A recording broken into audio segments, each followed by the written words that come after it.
and tragic news where at least 8 people have been killed and dozens injured in a bomb blast just outside the capital, Mogadishu.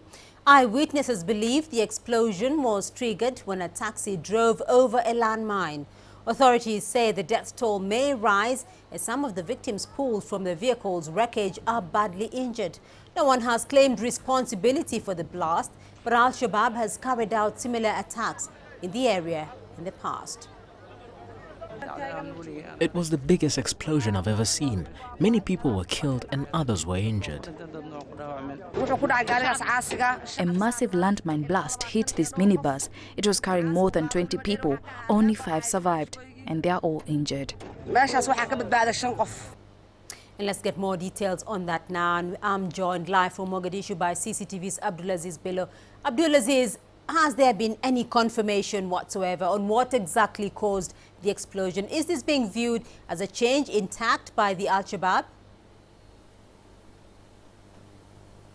Well, Beatrice, we are receiving conflicting reports here regarding the death toll. The state news agency SONA is putting the death figure at around 12. Well, from some accounts from people we talked to who are around that area, they are saying that the vehicle, since it had 22 passengers on board, almost 19 of them died. So authorities are yet to issue a formal statement in regards to the number of people who died in that blast. But we have confirmed indeed from authorities that it was a road blast that targeted a parked minivan that had 22 passengers. Now, the vehicle had started its journey from a place called al-Shabaab, around some 15 kilometers south of the capital, Mogadishu. It was on its regular commute to the rich agricultural town of Afgoe before it stepped on a roadside bomb that was planted there, according to what experts, security experts are saying. Now, interestingly is that authorities have not issued a formal statement or said a particular group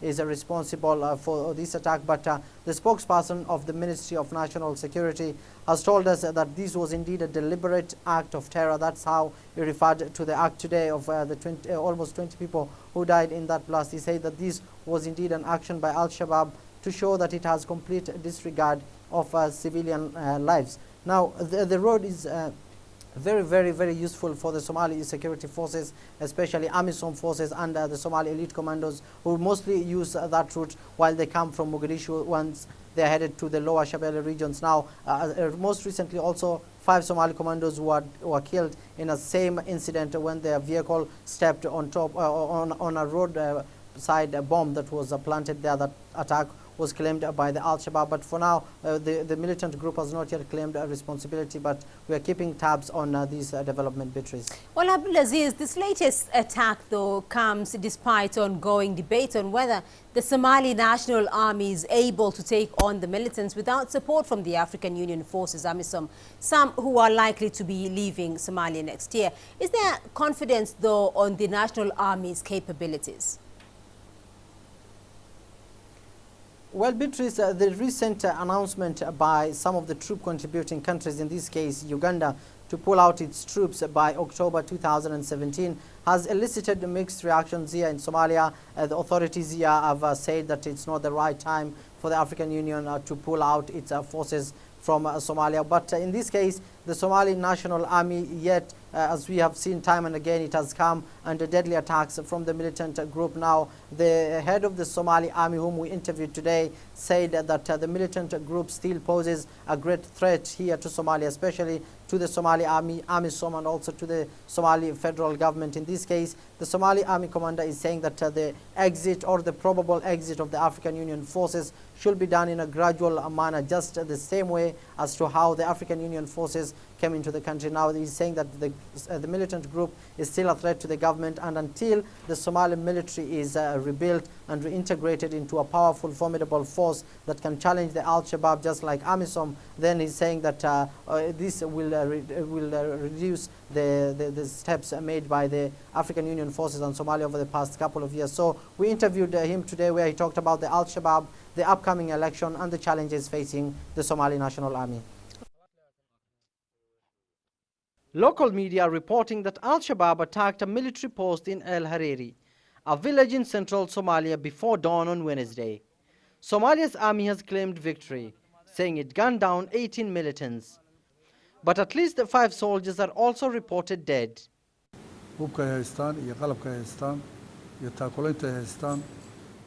Al-Shabaab targets army posts all the time. This is a result of the vast territory that we've seized from them. The Somali military remains poorly equipped and in need of funding, but that hasn't weakened our morale.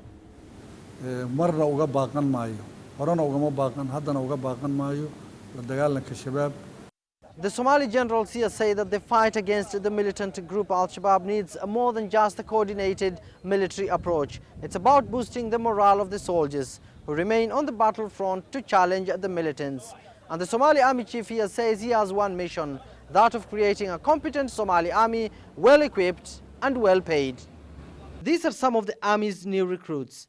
Many haven't received a salary in months. Neither have AMISOM troops. Uganda, which contributed the largest number of peacekeepers to AMISOM, is planning to pull out of Somalia by the end of 2017. The army maintains it's ready to take charge of national security. But it has to be done gradually, not abruptly. We have to finish integrating the army and training our forces. The arms embargo must also be revoked. Only then will we be ready to replace AMISOM.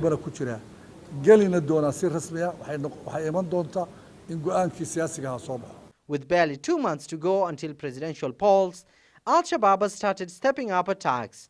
Dozens of people, including lawmakers, have been killed in recent months. Despite this, authorities are convinced they're winning this war.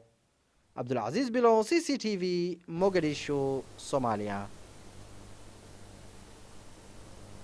Well, Beatrice, the issue of funding also plays out clearly in the Somali National Army. Now, some of the army officers here say that they have not been paid for almost 8 months, and the issue also is affecting the African Union forces who have not been paid for almost 6 months. Now, the Somali army commander is saying that this has not weakened the morale of the soldiers. He's saying that his soldiers' main responsibility is to take charge of the national security. And he's also saying that if at all the Somali National Army was properly equipped and properly trained and given the same equipment that the African Union forces combat the al-Shabaab with, then his army, he's confident that his army will indeed take over the void that will be left behind by the African Union force here in Somalia. But for now, the militant group still remains a potent threat to both the African Union forces and the Somali National Army. Beatrice. Right, Abdulaziz Bilo for us there in Mogadishu.